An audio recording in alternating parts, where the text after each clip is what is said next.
Hello everyone, নিকিস daily স্টোরিতে সবাইকে স্বাগত। তোমরা সবাই কেমন আছো? আশা করি ভালো আছো।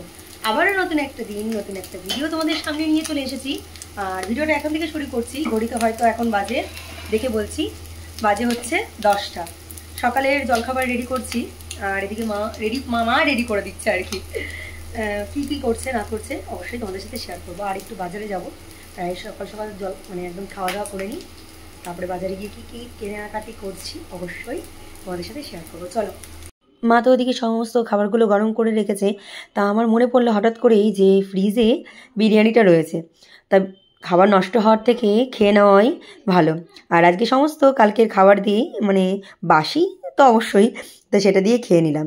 খাবার নষ্ট হওয়ার থেকে খেয়ে নেওয়াটাই আমার মনে হয় ভালো। তো চলো খাওয়া দাওয়া করে নিই। একটু পরে বাজারে যাব, কিছু সবজি আনতে হবে, আর কি আনা যায় সেটাও দেখছি। তো চলো খাওয়া দাওয়া করে নিই। খাওয়া দাওয়া করে আমি আর মা বেরিয়ে পড়েছি। আর বাইরে রোদ তখন প্রায় মোটামুটি 10:30 বাজে, অনেকটাই রোদ। তো বাজারে এসেই আবারও তোমাদের সামনে চলে এলাম। আর একটু ভাবছি এঁচড় নিয়ে নেবো। মা বললো অনেক দিন এঁচড় খাওয়া হয় না, আর এখন তো সব সময়ই এঁচড় পাওয়া যায়, এটাই আর কি ভাগ্যের বিষয়। তো একটু এঁচড় নিয়ে নিয়েছি, আর এঁচড় নেব, আর সেখানে চিংড়ি মাছ নেব না, যেহেতু আমি আর মা চিংড়ি মাছ খাই না, আর ভাই ভীষণ ভালোবাসে চিংড়ি মাছ খেতে। তো চলো নিয়ে নিই। বাজার করেই চলে এসেছিলাম একটু জিও মার্টে, একটু বিস্কুট এই সমস্ত জিনিসগুলো নেওয়ার ছিল, তো সেগুলোই নিয়ে নিচ্ছি। আর একটু ঘুরে ঘুরে দেখছি, আমার ভীষণ ভালো লাগে এরকম ঘুরে ঘুরে দেখতে। আর এই সমস্ত শৌখিন জিনিসপত্র, ঘর সাজানোর, খাওয়া তো আছেই, তার সাথে ঘর সাজিয়ে রাখতেও এই সমস্ত জিনিসগুলো কিনতে আমার ভীষণ ভালো লাগে। তা মাকে তাই বলছি কোনো এক সময় এসে টুকিটাকি জিনিসপত্র নিয়ে যাব। তো আজকে যেহেতু হাতে সময় নেই, তাই মাকে বললাম চলো বাড়ি চলে যাই, পরে একদিন আসবো। তারপরে বাইরে বেরিয়েই রোজকার মতন আমি একটু ডাব খেয়ে নিচ্ছি। তারপরে আমার এক বান্ধবীর সাথে দেখা হয়ে গেছিলো, শ্রদ্ধা, ওকেও জোর করে ডাব খাইয়েছিলাম।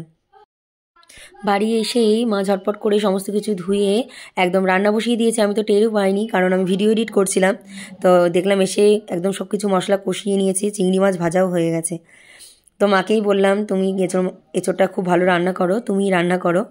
তো মা রান্না করেছে, আর খেতে সত্যিই খুব ভালো হয়েছে, যেহেতু ভয়েস ওভারটা এখন দিচ্ছি। হ্যালো এভরিওয়ান, অনেকক্ষণ পর চলে এলাম। মা ওদিকে রান্না করছে, বাজার থেকে দেখতে পেলে আজকে একটু এঁচড় নিয়েছি, তার সাথে চিংড়ি মাছ, এঁচড় চিংড়ি। এই অসময়ে এঁচড় চিংড়ি খেতে ভীষণ ভালো লাগে, ভীষণ। তো আজকে বেশি কিছু বাজার করা হয়নি, আর টুকিটাকি বাজার করা ছিল সেগুলো করে নিয়েছি।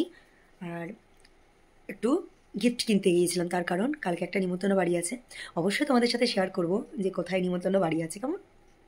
চলো মা যেহেতু ওদিকে রান্নাটা করছে করে নিক, আর আমি একটু স্নান করে আসি। আর এখন ঘড়িতে বাজে প্রায় 1টা, অনেকটা লেট হয়ে গেছে। তো চলো পরে আসছি, কেমন? তারপরে আমি স্নান করে নিয়েছিলাম, আর মা যেহেতু স্নান করে পুজো দিয়ে তবেই বাজারে গিয়েছিল, তা মা বললো আমি খেয়ে নিই, একটু রেস্ট না নিলে হবে না। বিকালবেলায় আবার একটু বেরোনোর ইচ্ছে আছে, দেখা যাক বেরোতে পারি কি না। তো এই দেখো খেয়ে নিচ্ছি দুপুরের খাওয়াটা। দুপুরে খাওয়া দাওয়া করে না একটু ঘুমিয়ে গিয়েছিলাম। তারপরে একটু বাজারে বেরিয়েছিলাম, একটু পার্লারে গিয়েছিলাম। তো সেখান থেকে ফেরার পথে দেখলাম গরম গরম চপ ভাজছে।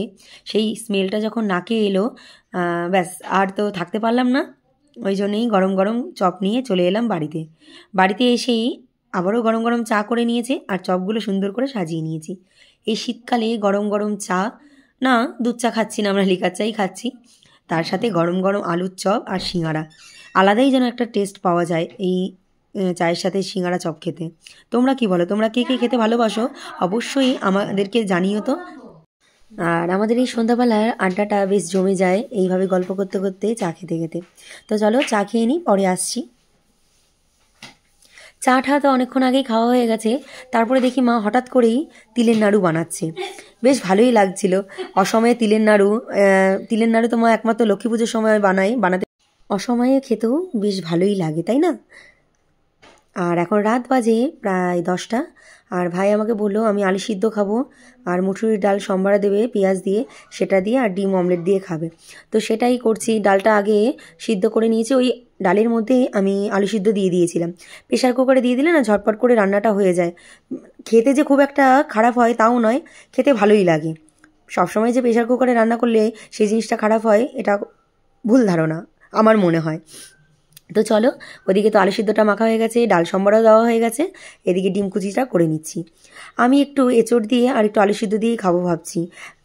ডাল খেতে ভালো লাগছে না, যেহেতু এঁচড় রয়েছে, আর ডাল আজকে আর খাবো না।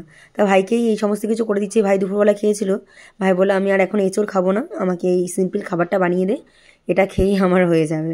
তো সেটাই বানিয়ে দিচ্ছি, যে যেটা খেতে ভালোবাসে আর কি, সেটা খাওয়াটাই উচিত আমার মনে হয়। আর এদিকে আমি আমার খাবারটা বেড়ে নিয়েছি, দেখো 1 চিমটি ঘি আর একটু আলু সিদ্ধ আর এদিকে এঁচোড় তরকারি। আর রাতের বেলায় না আমি এরকম সিম্পল মেনু দিয়ে খেতেই ভালোবাসি। খুব একটা তরকারি হলে পরে আমার খেতেও ভালোও লাগে না, আর বেশি ভাত খাওয়া হয়ে যায়। রাতে তো বেশি ভাত খাওয়া একদম মানে উচিতই নয়, যতটা কম খাওয়া যায় আর কি। আর ওদিকে মা দেখো, মা তো খেয়ে নিয়েছে, খেয়ে নিয়ে একদম চুল টুল বেঁধে রেডি। আর বিস্কুট বাইরে যাবে বলে, মানে আমাদের বিল্লুটা তো ম্যাও ম্যাও করছিল, মা বাইরে নিয়ে গেল খাওয়া দাওয়া করে।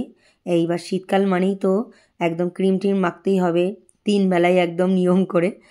তাহলে চলো আমি রেডি হয়ে নিই ঘুমানোর জন্যে। আর ব্লগটা আজকে এখানেই শেষ করছি। ভালো লাগলে লাইক কমেন্ট শেয়ার করবে, চ্যানেলটির পাশে থাকার জন্য অবশ্যই চ্যানেলটিকে সাবস্ক্রাইব করবে।